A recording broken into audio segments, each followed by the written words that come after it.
Всем добрый вечер, меня зовут Максим Поляков. Вы смотрите YouTube-канал интернет-журнала 7 на 7. Это шоу «Эхо регионов». Вторник, 20:00 по московскому времени. Мы говорим спасибо нашим партнерам и коллегам из «Эхо». Они берут нашу трансляцию и добавляют ее в свое приложение. Скачивайте приложение «Эхо», чтобы слушать и смотреть не только нашу программу, но и другие прекрасные интервью, записанные программы, разговоры и так далее, так далее. «Эхо» — это очень здорово. Сегодня мы будем говорить о том, как российские губернаторы в своих соцсетях пытаются нарисовать картину успешной жизни, но в реальности ситуация совершенно иная. Это такие потемкинские деревни в интернете. Вместе будем искать ответы на вопросы, чего ждут жители от региональной власти и получается ли у губернатора соответствовать ожиданиям, работать с запросами граждан и вообще, как сейчас в России выстроена обратная связь с властью, вообще есть ли она, в какой она форме находится. Ну, а в первой половине программы мы обсудим ситуацию в 3 регионах, в Башкортостане, Коми и Чувашии. Ну а ближе к финалу обобщим разговор с политическим обозревателем «Медузы» Андреем Перцевым. Ну, вначале хочу рассказать вообще, как эта тема появилась в нашей команде. Мои коллеги, новостники, внимательно следили за ситуацией на шахте «Пионер» в Амурской области, в городе Сибае, где 18 марта произошло ЧП и 13 горняков оказались под завалами. Спасательная операция растянулась на несколько дней. Вот что интересно. В Сибае живет 50-60 тысяч человек. В местных пабликах активно следили за спасательной операцией. Такое всегда происходит в шахтерских городах. Это тема номер один в таких городах. Однако власти Сибая, власти региона решили не акцентировать внимание на трагедии. 15 раз они писали о помощи участникам войны в Украине и рекламировали службу по контракту. Такое ощущение, что война все спишет. Ну а помощь семьям пострадавших горняков никто из местных чиновников не вызвался эту помощь оказать в таком большом, как мне кажется, объеме. Ну а на условиях анонимности для журналистов 7 на 7 об этом рассказал один из родственников погибших горняков. Да, надо признать, что операция спасательная завершилась неудачно, горняки погибли. При этом под землей находились 5 жителей горняков из Башкортостана. Глава региона Ради Хабиров тоже ничего не сообщал об этом, практически. Ни в Башкортостане, ни в Амурской области траур не был объявлен. Вот так вот, как будто ничего и не произошло. Это вольный вывод мой. Эту ситуацию и о том, как она была отражена в новостных порталах и ресурсах Башкортостана, я сейчас буду обсуждать с бывшим шеф-редактором «Эхо Москвы» в Уфе Русланом Валиевым. Руслан, добрый вечер. Да, добрый вечер, Максим. Мы берем как бы за основу вот эту ситуацию, которая произошла в Амурской области. Но давайте пока поговорим в целом. Как вы видите, как глава региона Башкортостана Ради Хабиров в целом выстраивает свою информационную политику? Насколько он открыт, насколько он позволяет жителям, я здесь специально использую слово «позволяет», писать о жалобах, сообщать о жалобах, насколько он на них реагирует? Вообще, как вот это выстроено? Расскажите. Очень интересный вопрос в том смысле, что я буквально на днях об этом сам думал, анализировал и пришел к выводу, что за те неполные, хотя нет, уже полные 5 лет работы Хабирова в Башкортостане можно выделить 2 периода. Это первые 2,5 года и последующие 2,5 года. Вначале он действительно пытался выстраивать определенную открытость. Он действительно как бы чаще реагировал на какие-то сообщения жителей в соцсетях. Ну, понятно, не всегда он это сам читал. Скорее, чаще не сам, но подчиненные за это отвечали и каким-то образом старались реагировать. И при этом он выезжал на места событий, где были какие-то условно горячие точки, и пытался там, как умеет, правда, ситуацию утихомиривать. В тот же Сибай он приехал в начале 2019 года. Там тогда тлел карьер старый, заброшенный, и жители жаловались на нехватку качественного воздуха, и, соответственно, Хабиров реагировал. Да, он там умудрился, конечно, наломать дров, высказаться жестко в адрес протестующих, но как бы ни было, по-своему пытался. В общем, интервью старался раздавать, журналистов постоянно приглашал, в том числе всех независимых, вот меня в том числе, на встречи с галстуками, без галстуков. На интервью, в конце концов, пришел на «Эхо Москвы» летом 2019 года. Тогда за это все отвечал его бывший пиарщик Ростислав Мурзагулов, ныне иностранный агент, враг государства, как его теперь называют ни много ни мало, человек, который осуждает военные действия в Украине и, более того, даже снимает документальный фильм вроде как о том, что там происходит. Ну и вторая половина работы хабировских 5 лет – это последний период, прежде всего связанный с войной. Здесь его вся риторика, все его чаяния, порывы, они заточены на то, чтобы угодить Кремлю, и поэтому вот публичная его работа заключается в построении новобранцев на площади в Уфе, который он заблаговременно подготовил, установив там памятник Героя Советского Союза генерала Шаймуратова.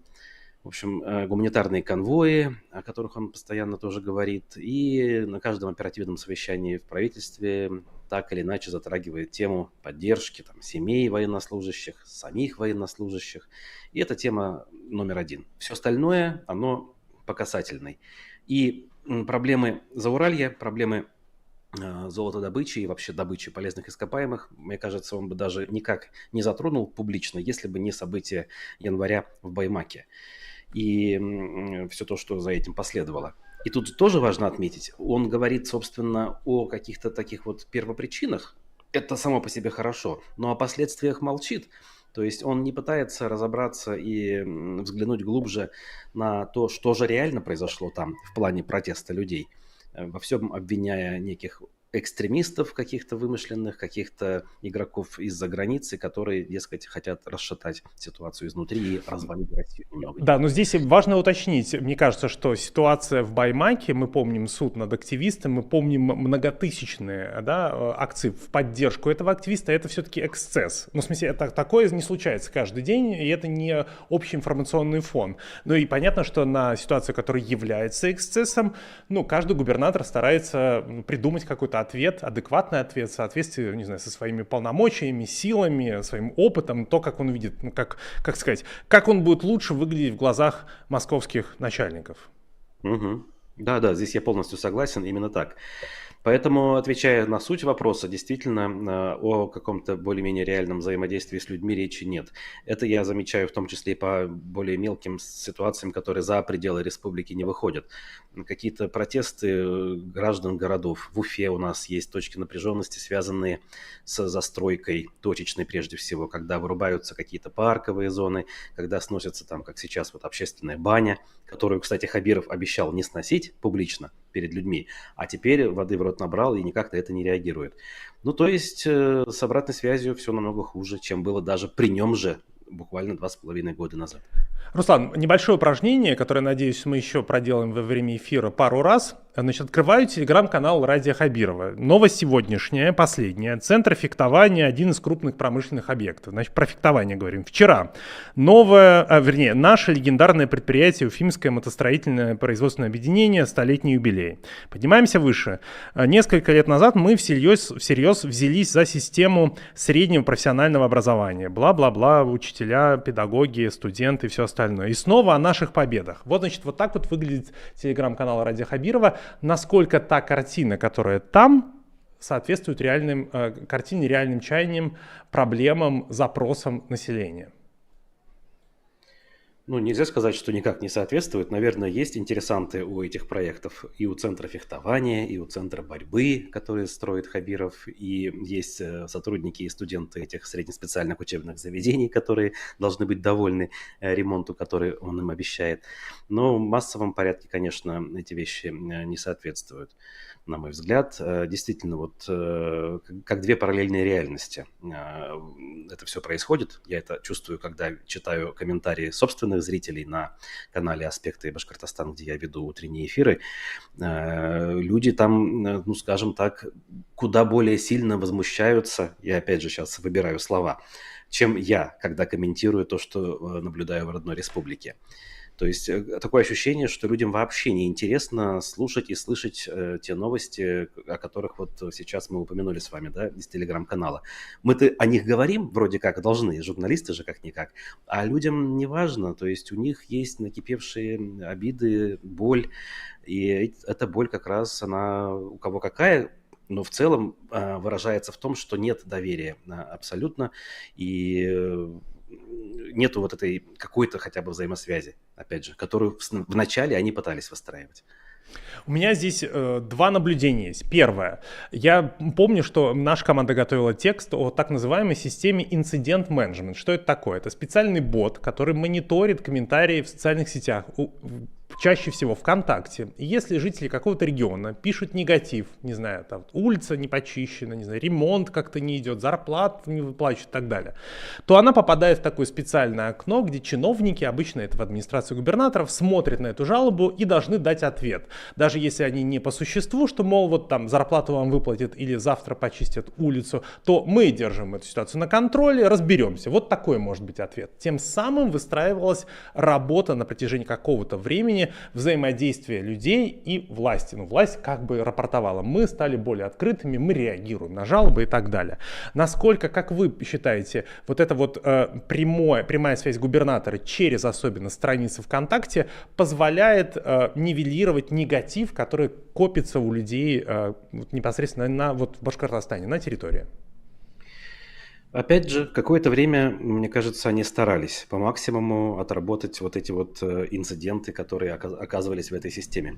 Я, кстати, сам наблюдал за ее работой, как она выглядит с их стороны, в их окне. Довольно-таки продвинутая, на самом деле, система, позволяющая действительно это все мониторить. И вот было впечатление, как бы мы даже эксперименты проводили, как журналисты, оставляли какие-то жалобы и смотрели, как быстро на них отреагируют, и самое главное, как качественно отреагируют. Но все, чем дальше, больше стало отзывов от людей о том, что они написали комментарий, вполне себе безобидный, в том смысле, что никого на 3 буквы не посылали, а просто озвучивали проблемы, и их стали банить под аккаунтами того же Хабирова в том же ВКонтакте, и в других соцсетях тоже, надо сказать. То есть не то чтобы отрабатывали, но начали блокировать. И таких людей все больше и больше становилось со временем. Насколько я знаю, сейчас ключевой костяк, что ли, городских активистов, они уже не имеют возможности ничего комментировать у него, потому что все их аккаунты заблокированы. Опять-таки, вывод какой? Что хотели как лучше, а получилось как всегда, в данном случае идеально описывает ситуацию. Возможно, изначально было желание справиться с этим потоком и действительно отрабатывать все вот эти замечания. Сейчас большей частью либо блокировка, бан, либо отписки. Ваше замечание учтено, мы передадим соответствующую структуру. И на этом все заканчивается. Еще один вопрос, мне кажется, важный. Каким образом война и все события в Украине последних 2 лет влияет на эту связь чиновника, губернатора в данном случае с людьми? Действительно ли многие губернаторы, ну, вернее, Хабиров в вашем случае, списывает очень многие проблемы на войну? Мол, не время сейчас, вот закончится война, тогда и как-то будем внимательнее по-другому решать проблемы. Это звучит, скажем, с официальных трибун на тех же самых оперативных совещаниях. Они формально обсуждают проблемы не только военные, но и текущие, бытовые. Но иной раз вот проскальзывает такая риторика, что да, все понятно, тяжело, но вот сейчас у нас есть приоритетные задачи, с которыми нам нужно всем миром справиться, и после этого мы обязательно вернемся к этой проблеме. Да, вот прямых отписок в таком духе от чиновников я лично не встречал, что подождите, извините, вот закончится СВО, так называемое, мы вашу дорогу построим. Вот, по крайней мере, я не видел. Но из уст, собственно, Хабирова действительно это звучит. Может, тогда последний вопрос, резюмируя всю нашу беседу, скажите, пожалуйста, как вы сами видите, вот эта вот обратная связь людей и главы региона, она как изменилась за последние 2 года? Ну, я беру, собственно, именно этот период, потому что очень многие общественно-политические процессы за последние 2 года в России драматически изменились. Да, я абсолютно разделяю эту точку зрения. Если еще недавно, относительно 2,5 года назад, в KPI губернаторов все-таки значилось, как я это вижу, определенное взаимодействие с людьми, наличие определенного рейтинга среди веренного населения веренной территории, то сейчас, если этот KPI и остается, то где-то на задворках. Ключевым остается условно говоря, тишина, покой и благодать, и достаточное количество военнослужащих, которые поставляются из этого региона в виде добровольческих батальонов и так далее. Вот этот KPI в Башкортостане, он выполняется на ура, регион один из лидеров по этому показателю, поэтому думать о тех странных, казалось бы, хотя вчера еще вполне себе реальных вещах, как обратная связь, сейчас нет необходимости. Тот же Хабиров не раз заявлял на встречах с журналистами, что ему не надо и не хочется краснеть перед президентом. Он ни разу не сказал, что я не хочу краснеть перед избирателями. Он всегда ссылался на то, что у него есть начальник. И даже раньше это было, до войны. Сейчас это особенно проявляется. В условиях вот этой вот абсолютной вертикали иначе и быть не может. В общем-то, вот ситуация доказывает правоту этого тезиса.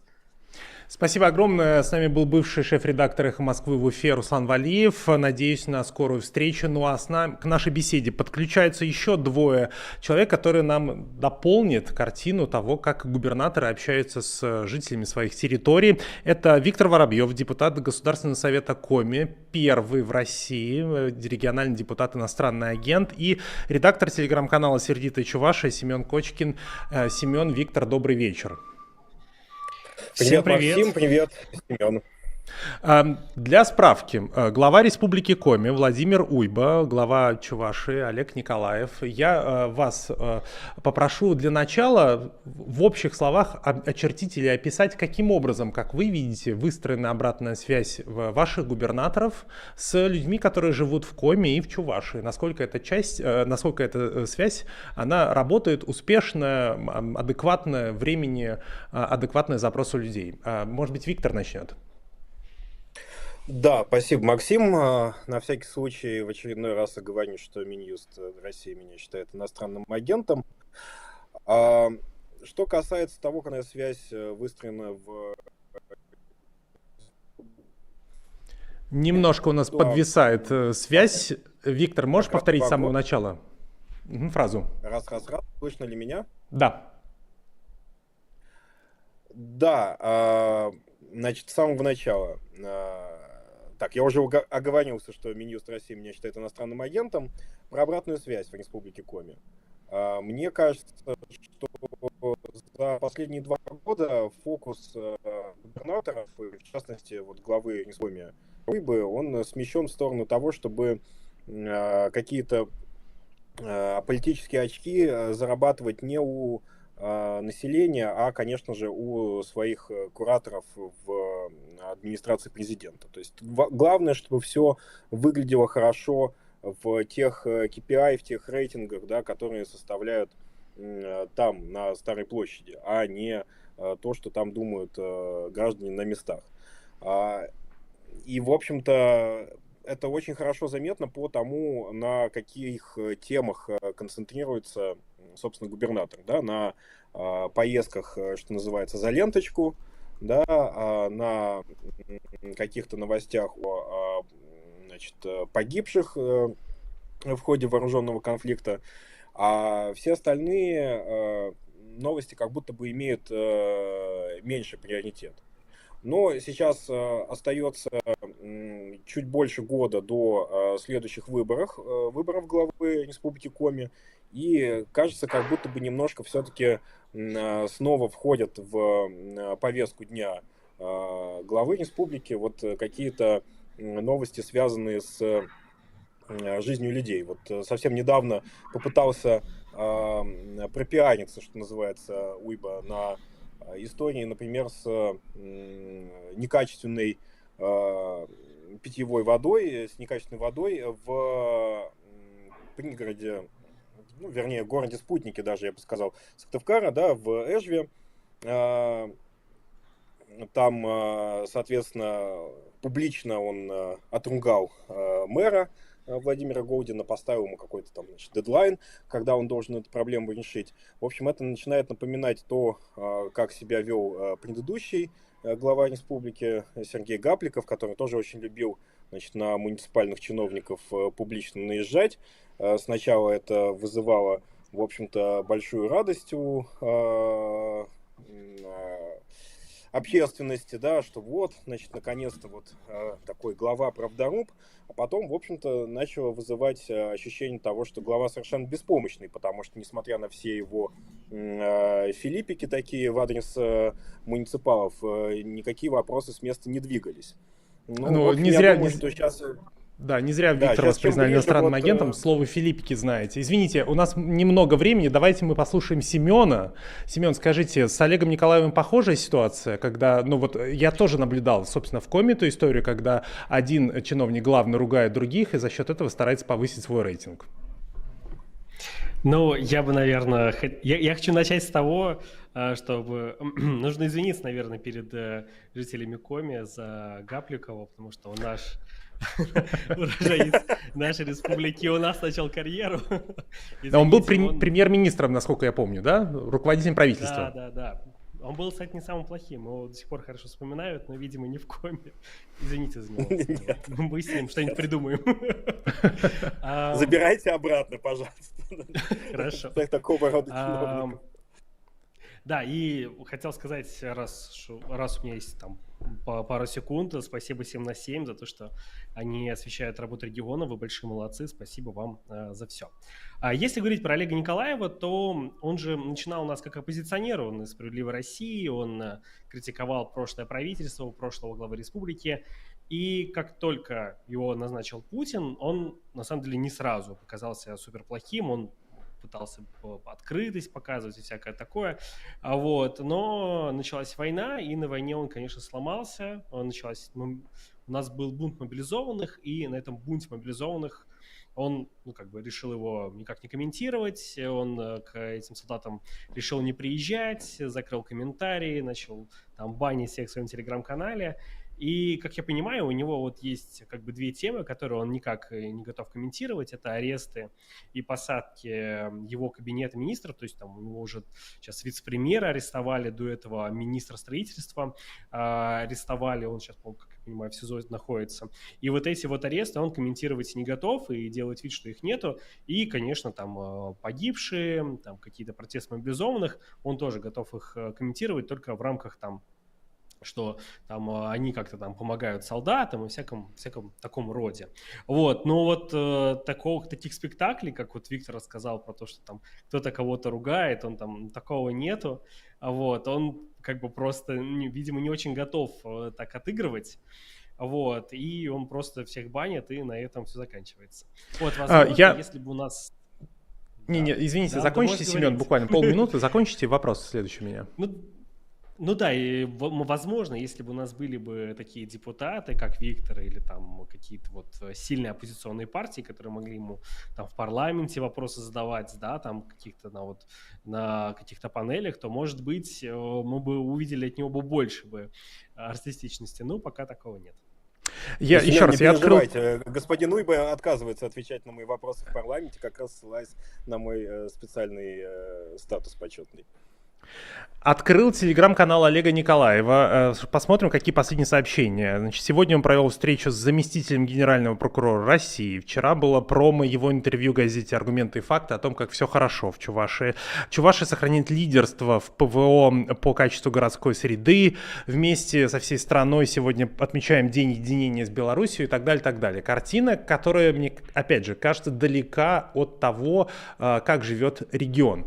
Скажите, у меня вопрос, опять же, про обратную связь. Я думаю, что тебе прямо сейчас нужно написать комментарий, где же сейчас находится вице-премьер Данилов. Я думаю, вот если ты напишешь, ты сразу получишь обратную связь в этом телеграм-канале. Да, и еще что интересно, они вот сегодня выпустили главную газету «Советскую Чувашию», там на обложке тоже про там то, что надои колосятся, вот это вот все, и никто не говорит про арест вице-премьера. Это, конечно, удивительно, да, и они создают такую параллельную вселенную, как и вот в Кремле, да, создают параллельную вселенную, что там там, когда был теракт в Крокусе, они показывали там шоу «Голос». И вот тут тоже, знаете, происходят какие-то там события важные, которые всех интересуют, но они как бы будут говорить про какую-то там позитивную повестку, которая вообще не существует, которую они просто придумывают, не знаю, там на совещаниях в Министерстве информационной политики, и там вот составляет себе там медиаплан-сетку, там сейчас выставка в ВДНХ, там завтра вышитая карта России, в среду мы поздравляем Беларусь с успехами и с тем, что мы теперь там города-побратимы. Вопрос в следующем. Мы в первой части программы говорили про систему инцидент-менеджмента, да, которая помогала отслеживать жалобы людей во всех регионах. Это были созданы специальные центры, люди на ставках сидели, которые отвечали и так далее. И первое время, как мне кажется, эта система работала, люди на это реагировали. Сейчас меньше. Сейчас во многом, как я это вижу со стороны, поправьте меня, люди озлоблены, когда они не получают очень часто конкретных ответов, потому что их нет или потому что денег нет решать эти проблемы. И в какой-то момент, как мне кажется, люди сказали, ну окей, мы даже уже и писать, обращаться не будем, не знаю, в 7, в 6 случаях из 10, потому что ничего не изменить. Государство отдельно, мы отдельно. Мы хотим себя отделить и свои проблемы вынуждены решать сами, потому что не работает обратная связь. Как вы видите эту ситуацию? Может быть, снова Виктор начнет. Про обратную связь. Да, Максим, ну вот с этой системой инцидент-менеджмент, по сути, речь ведь идет о том, что там раньше для того, чтобы какую-то обратную связь от чиновника получить, обязательно было гражданину писать вот в интернет-приемную, какое-то официальное обращение, там ждать месяц и получать официальный там на бланке ответ. Да, когда появились вот эти системы, которые позволяют отслеживать какое-то социальное недовольство в соцмедиа, да, в соцсетях, стали чиновники, ну, в общем, с этим ответом приходить непосредственно туда, да, не в виде там документа на бланке, а просто в виде короткого сообщения.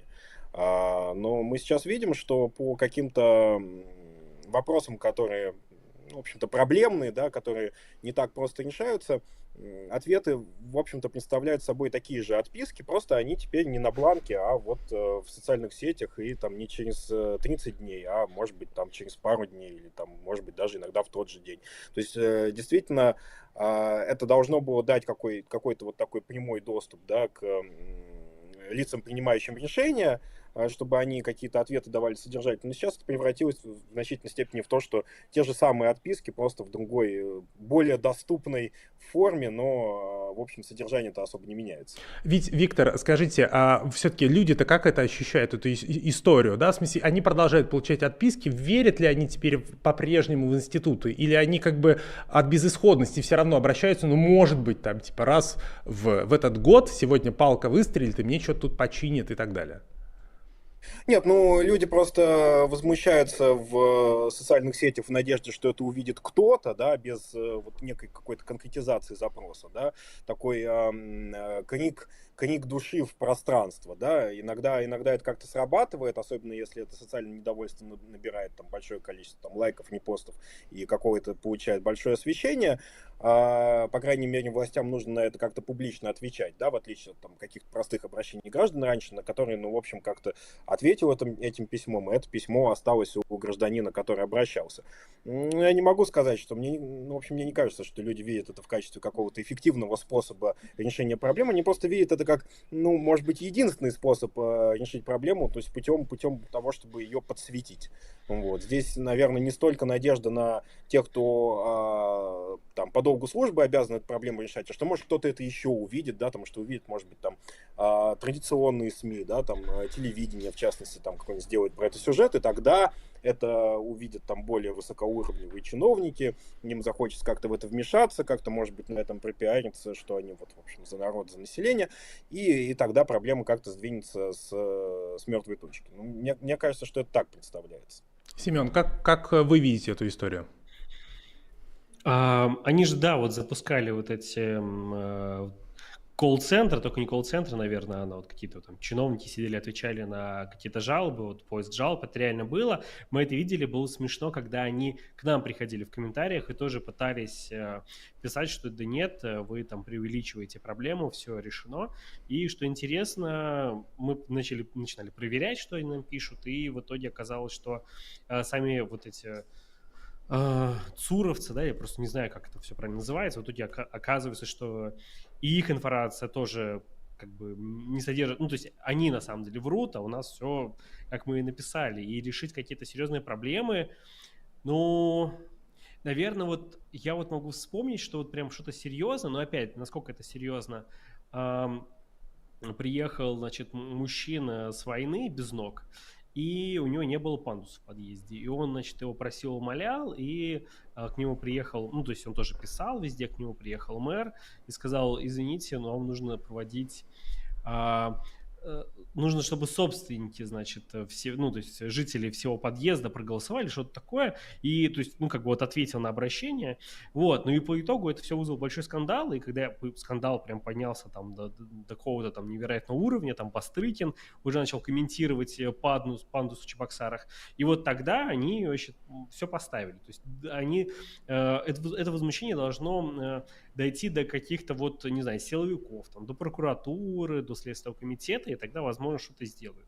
Ну, и либо это совсем какая-то мелкая проблема, и на мелкую проблему они в целом могут реагировать, ну, там что-то в рамках, там, снег не убрали, или там лужа большая, вот что-то такое могут. А вот если посерьезнее, там, например, разбита дорога, это уже, конечно, это уже серьезно. Тут уже, ну, должен кто-то вмешаться.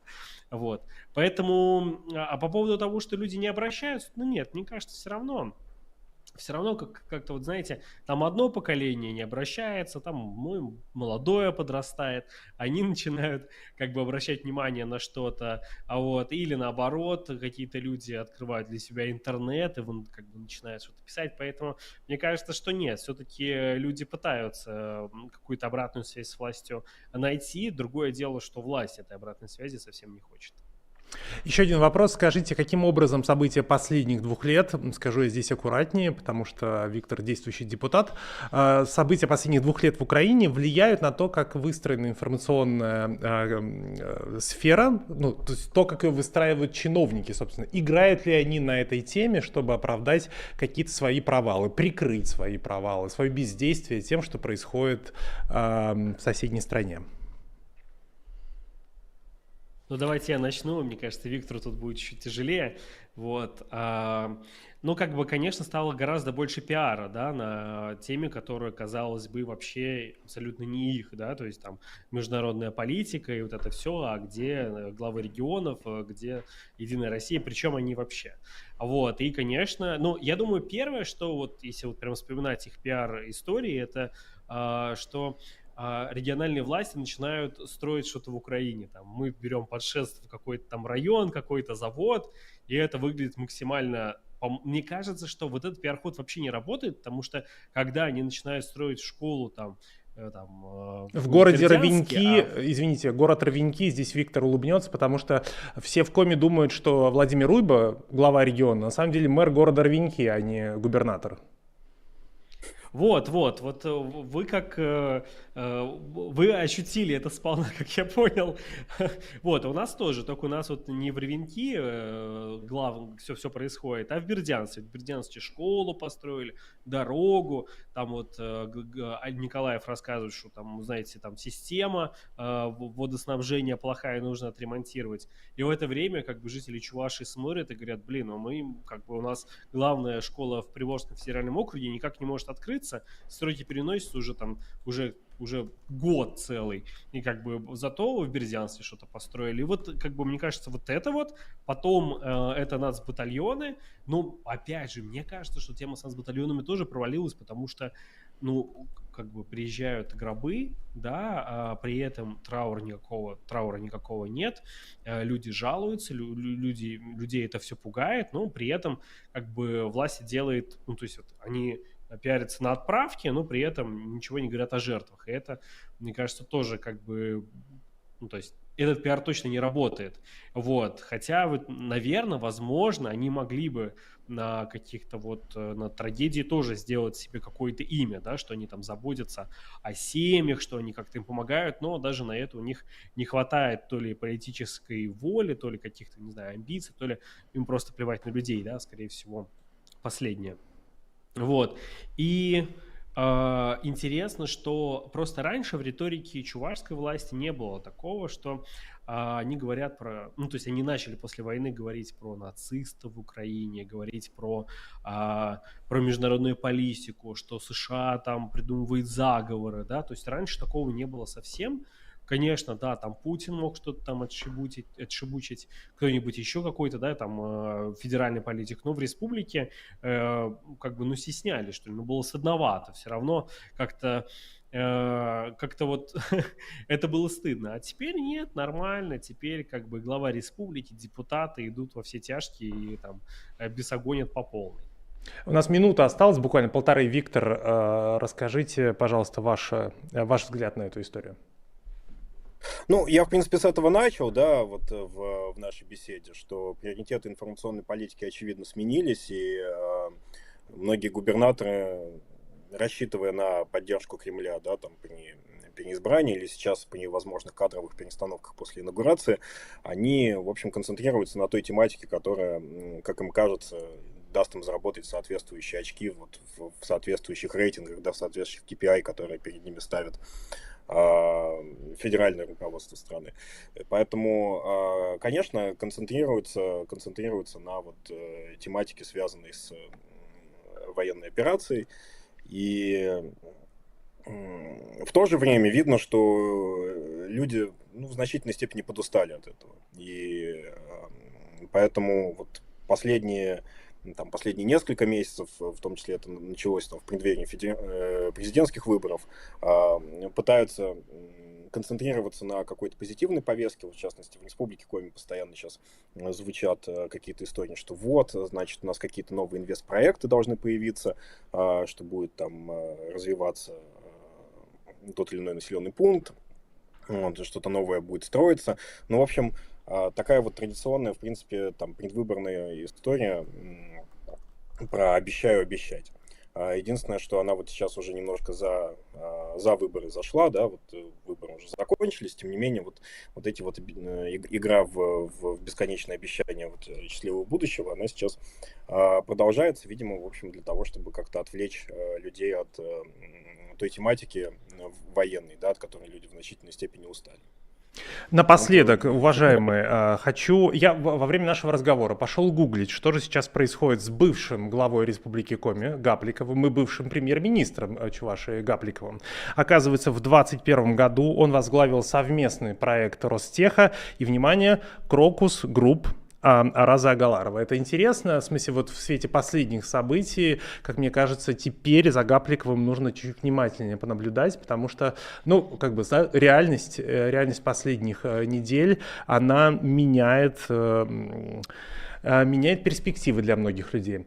Говорю вам спасибо. С нами был депутат Государственного совета Виктор Воробьев из Республики Коми. Напомню, что Минюст считает его иностранным агентом. Многие хорошие, умные люди не считают его иностранным агентом. И с нами был редактор телеграм-канала «Сердитая Чувашия» Семен Кочкин. Спасибо вам. До свидания.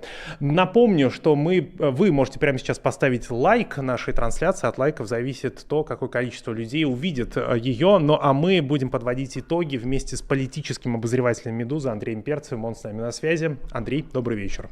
Привет.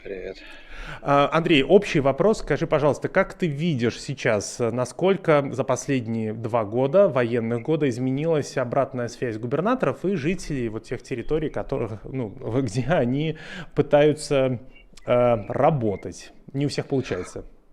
Наверное, все-таки больше зависит от фигуры самого губернатора, да, вот что он хочет, как себя показать. Некоторые не очень любят общаться с людьми, знаю я таких персонажей, но тем не менее пытаются делать пиар, пытаются с ними говорить, и так далее. Сакраментальный, наверное, пример это Гладков, глава Белгородской области. Да. В общем, он, насколько я знаю от знакомых с ними людей, такой достаточно интровертный, и не то чтобы людей любит, да, вот. Но, тем не менее, еще со времен мэрства в атомном городе Заречном, это в Пензенской области, он вот как-то выходит к людям, пытается мероприятия организовывать, что-то вот такое делать. Вот, они также себя ведут. В общем, на Гладкова можно посмотреть, да, ездит, если посмотреть отзывы жителей на действия, не знаю, федеральных властей, они их ругают скорее, Гладкова скорее хвалят, да, насколько он искренен, наверное, нет, но вот он считает нужным так себя вести, да, он так себя вел и так себя ведет. Есть люди, которые достаточно далеки, что говорится, от народа, и война их не очень изменила. Вот единственное, наверное, что изменило в коммуникации именно губернаторов, да, это появление вот этих новостей про встречи с участниками войны или их семьями. Вот если смотреть соцсети губернаторов, в основном это ВКонтакте они сейчас размещают посты, то там, не знаю, идет там, я открыл там, участок дороги, я открыл, там, не знаю, мост небольшой, какое-то там предприятие, значит, приняло участие в открытии, там, ремонт школы. И где-то на 3 таких новости одна будет про встречу с семьями участников СВО, с самими участниками, да, СВО, как эту войну называют официально, как они пишут.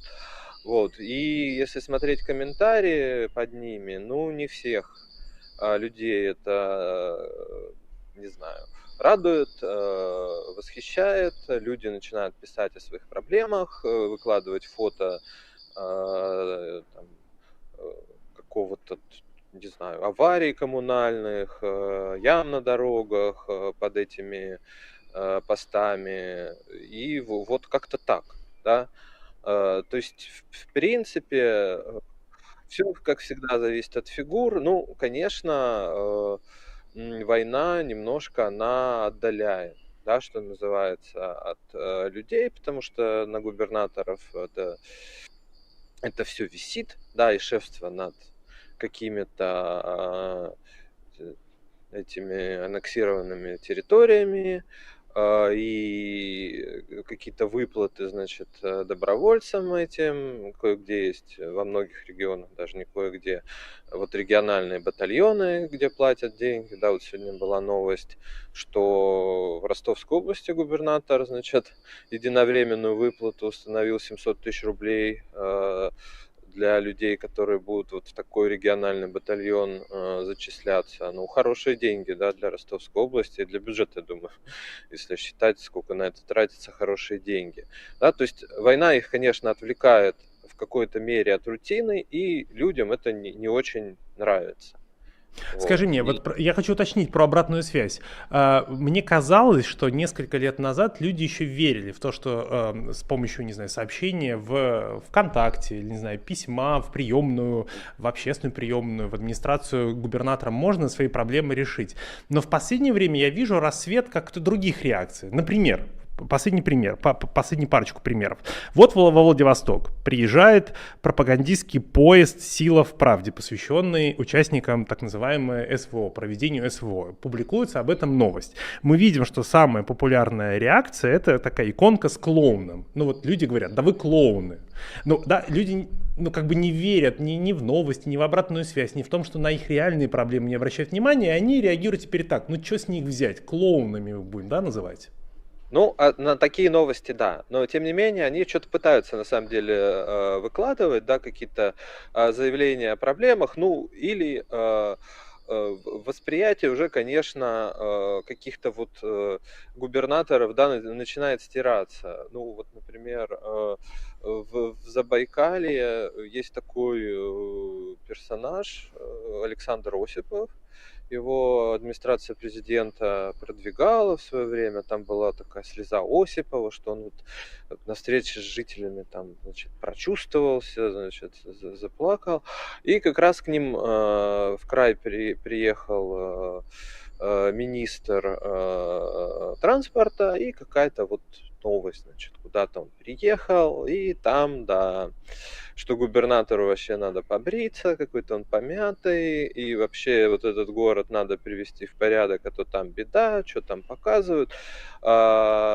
Конечно, уже такой, в том числе и нет веры в то, что проблемы решат, потому что люди, ну, честно говоря, понимают, что куда деньги идут, да, что это шефство и так далее, да. Но все равно поток вот этот есть, да. Ну, как это выглядит? Вот, по-моему, в Саратовской области я смотрел, или в том же Забайкальском крае, да, прошу прощения, могу напутать. Ну, там суть сообщения была, что люди в комментариях там пишут, пост какой-то, значит, ура, да, что-то открыли, люди пишут, вот у нас там дорога, почините дорогу там от такого-то села до такого-то. Там отвечает министерство региональное, что в таком-то году запланирован ремонт такого-то участка дороги. И там люди начинают, да что такое, ее надо просто заново строить, а не вот это.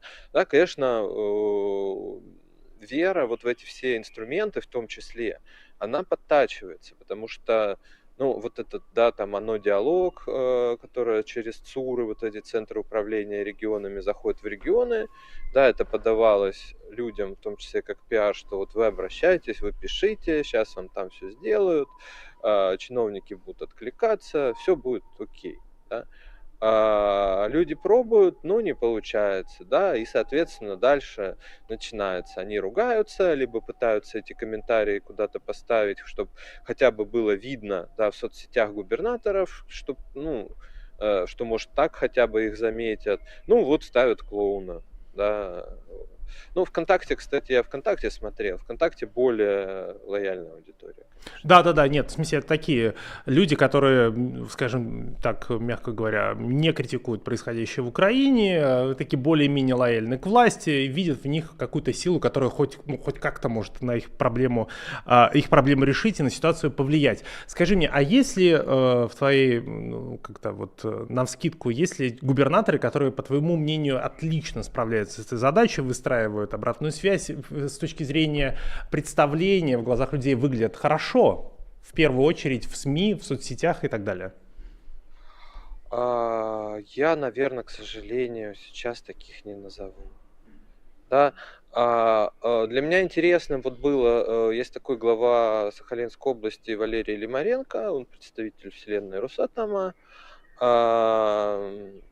Он достаточно многое про войну говорит и про что-то еще, и, значит, помогает вроде как по новостям, если смотреть, этим семьям солдат.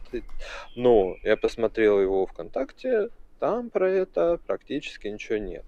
Вот. Насколько он популярен, вот я не могу сказать, да, потому что раньше это более-менее можно смотреть было по результатам выборов в регионах, ну и самих губернаторских, в заксобрания, в какие-то муниципальные органы власти, да, Единая Россия плохо, ну вот, значит, у губернатора проблемы. Сейчас, к сожалению, из-за принуждения людей к голосованию, дэга, прямых фальсификаций, вот этот вот, да, термометр не очень работает, да, потому что вот как люди, ну вот, то есть насколько это удачно, я не знаю, да. Есть губернаторы, которые любят, ну, пиар, да, в том числе тот же Гладков, тот же глава Башкирии Радий Хабиров. Ну, вот это, наверное, такой пример, да, когда мы видим, человек любит пиариться, вроде как, да, и знает какие-то законы пиара, потому что он в Москве долгое время работал и в АП, и потом главой подмосковного Красногорска. Но что-то вот, судя по событиям там в Стерлитамаке, да, вот когда митинги Протесты, были, да, он общался, да, протесты, что-то его методы пиара не очень-то работают. Да, и мне кажется, что для большинства губернаторов так, да, то есть вот эти вот инкубаторные методы, как вот, что их учат там в школе Кириенко, в Сене же, да, там это мастерское управление, они все время ездят, ну и, соответственно, вот эти школы губернаторов, да, они до этого в Ранхиксе проходили. Ну, вот это одинаковые там снять там, не знаю, там какие-то ролики, раньше для Инстаграма учили их снимать, сейчас вот, ну, ВКонтакте там, новости они размещают в Телеграме. Люди тоже видят, что это, ну, такое немножко или даже очень сильно искусственное и не очень хорошо воспринимают. Да вот как понять, насколько это у них, ну, на мой взгляд, получается не очень хорошо, да, потому что, в принципе, видно, что у них все одинаковое, а вот сказать, вот есть там такой губернатор, который вот сам что-то, значит, такая звезда, что-то, значит, делает, ну, не знаю. Не, Да, ну, я ну, вижу были, ты какой-то... знаешь, ну, подожди, извини, Да. были у нас такие губернаторы-звезды, например, Фургал, Ну, вспомним, это были настоящие оппозиционные губернаторы, да, да. Вот, тот же Коновалов, например, ну, мгм. его люди выбрали снова, да, там, поддержали, но мне кажется, например, он активно вовлечен в поддержку войны, насколько это понятно населению бедной республики, да, я вот не очевиден. Они, конечно, не хотели видеть еще более милитаризованного Сокола, депутат Госдумы от ядра, который вот пытался стать там губернатором при поддержке Кремля. Вот. Но и от Коновалова, я думаю, не испытывает восторгов, да, потому что у него этого военного еще чего-то стало поменьше. Вот. В основном губернаторы все-таки назначенцы, да даже не в основном, да, кто остался, Коновалов, все. Вот. Фургал сидит, а вот среди назначенцев, вот прям, чтобы люди там вот решают, что там вот мы там сейчас себя очень хорошо покажем. Ну, нет, есть странные персонажи, типа нового в Рио, или он избрался, нового руководителя Вологодской области Филимонова. Вот он такой, типа, и православный, и губернатору Воробьеву он близок, в Подмосковье работал.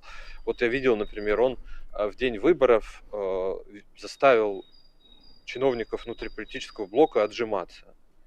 И это снял на видео, выложил, выглядит странно, люди не очень понимают таких вещей, да, с одной стороны, вроде как бы губернатор, значит, чиновников напрягает, но зачем он их напрягает, заниматься физкультурой на рабочем месте, часто это непонятно, да, или там, что есть персонажи, которые говорят, там, вот, я работаю до ночи, пусть чиновники работают до ночи, народ это тоже не очень хорошо воспринимает. Ну вот яркий пример, это была Светлана Орлова во Владимирской области, которая злоупотребляла разносами чиновников, какими-то такими непонятными, значит, действиями над ними. И в итоге ее прокатили на выборах. Да, вот появился, судя по всему, похожий персонаж. Вот, Извини, который я занимается, посмотрел да, прямо тем сейчас, же. он в Рио до сих пор, Георгий Филимонов, Вологодская область. У нас остается минута. На последний вопрос и на очень короткий ответ. Скажи, пожалуйста, выборы президента прошли, ожидать ли нам очередного губернатора ПАДа, смены элит в регионах? Будет, да, потому что каких-то людей оставили до президентских выборов, чтобы они провели, потому что замена, да, это как бы нарушает работу административной машины. Есть непопулярные персонажи типа Уйбы, да, которую, я думаю, Витя Воробьев вспоминал много раз. Есть люди, пересидевшие, типа того же вот упомянутого мной Голубева из Ростовской области, который очень давно работает, сейчас так не принято, да, и он не в нацреспублике, он варяг и так далее, регион интересный.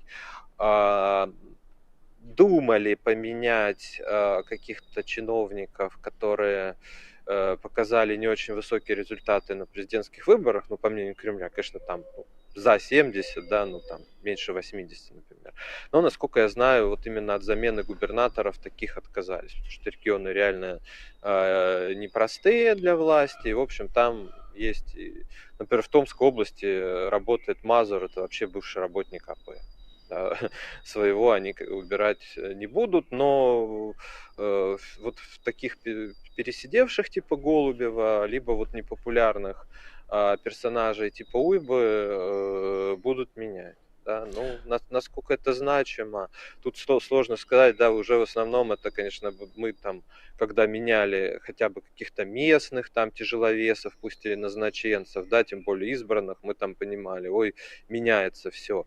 А когда одного варяга меняют на другого, да, из примерно того же инкубатора, ну, Андрей, время Наша вышло. малость Спасибо напоминает, огромное. Говорю да. тебе, с нами был политический обозреватель «Медузы» Андрей Перцев. Пока встретимся еще в эфире. Я же с вами тоже буду прощаться, но перед этим расскажу, что завтра будет специальный эфир. У нас в гостях будут наши коллеги, например, глава информационной службы «Дождя» Екатерина Катрикадзе, главред «Медиазоны» Сергей Смирнов, главред издания «Холод» Таисия Бекбулатова и многие другие. Будем говорить о судьбах наших братьев-журналистов в России, в том числе с акцентом на региональной журналистике. С 19 до 21:00 не пропустите. Выкатим завтра анонсы, можно будет поставить колокольчик. Смотрите завтра с 7 до 9 вечера. На этом все. Меня зовут Максим Поляков. Пока.